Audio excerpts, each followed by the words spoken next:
Neymar, যার নাম শুনলেই জেগে ওঠে কোটি ব্রাজিলিয়ানের হৃদস্পন্দন।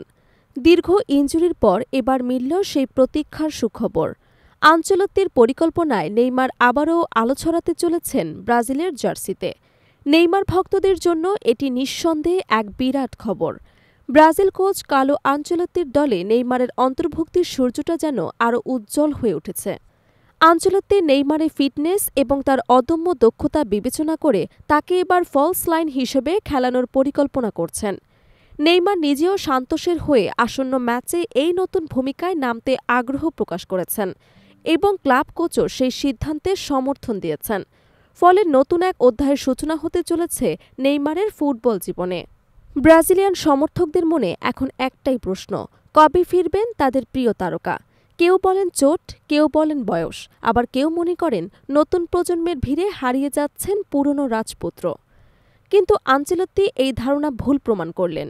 এতদিন নীরব থাকা এই ইতালিয়ান কোচ অবশেষে মুখ খুলেছেন নেইমারকে নিয়ে। তিনি জানিয়েছেন, ব্রাজিলের পরিকল্পনা থেকে নেইমার কখনোই বাদ পড়েননি, বরং ২০২৬ বিশ্বকাপকে সামনে রেখে তাকে নিয়ে বিশেষ পরিকল্পনা চলছে। সাংবাদিকদের প্রশ্নের জবাবে আনচেলত্তি বলেন, নেইমার সম্পর্কে আমাকে সবচেয়ে বেশি জিজ্ঞাসা করা হয়েছে।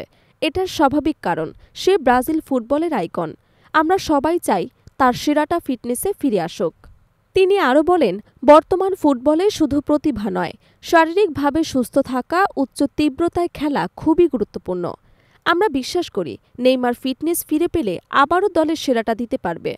আনচেলত্তির ভাষায়, নেইমারকে এবার আরও কেন্দ্রীয় পজিশনে দেখা যেতে পারে। তার মতে, আধুনিক ফুটবলে উইঙ্গারদের শুধু আক্রমণ নয়, রক্ষণীয় কাজ করতে হয়। কিন্তু ফলস লাইন হিসেবে খেললে নেইমারের রক্ষণ দায় কমবে এবং গোল করার সুযোগও বাড়বে। দীর্ঘ ইনজুরির পর প্রত্যাবর্তন সহজ নয়, কিন্তু নেইমারের মতো জাদুকরের জন্য অসম্ভবও নয়। একসময় বার্সেলোনা এবং পিএসজির মাঠে প্রতিটি পাস, ড্রিবল এবং হাসিতে যে জাদু দেখিয়েছিলেন, হয়তো আবারও সেই জাদু দেখা যেতে পারে বিশ্বকাপের মঞ্চে। আনচেলত্তির পরিকল্পনায় নেইমার এখনও গুরুত্বপূর্ণ একটি নাম। এখন দলে না থাকাটা হয়তো সাময়িক বিরতি, তবে সমাপ্তি নয়। যদি ইনজুরি আর বাধা না হয়ে দাঁড়ায়, তবে ২০২৬ বিশ্বকাপে ব্রাজিলের জার্সিতে ফিরবে সেই পরিচিত হাসি, যার পেছনে লুকিয়ে আছে কোটি সমর্থকদের স্বপ্ন। নেইমারের অনুপস্থিতি শুধু মাঠেই নয়, ব্রাজিলিয়ান ফুটবলের আবেগেও এক শূন্যতা তৈরি করেছে। তবে আনচেলত্তির অভিজ্ঞতা আর নেইমারের জাদুর মেলবন্ধনই হয়তো ২০২৬ সালে ব্রাজিলকে আবারও বিশ্বকাপের স্বপ্ন ছুঁতে সাহায্য করবে।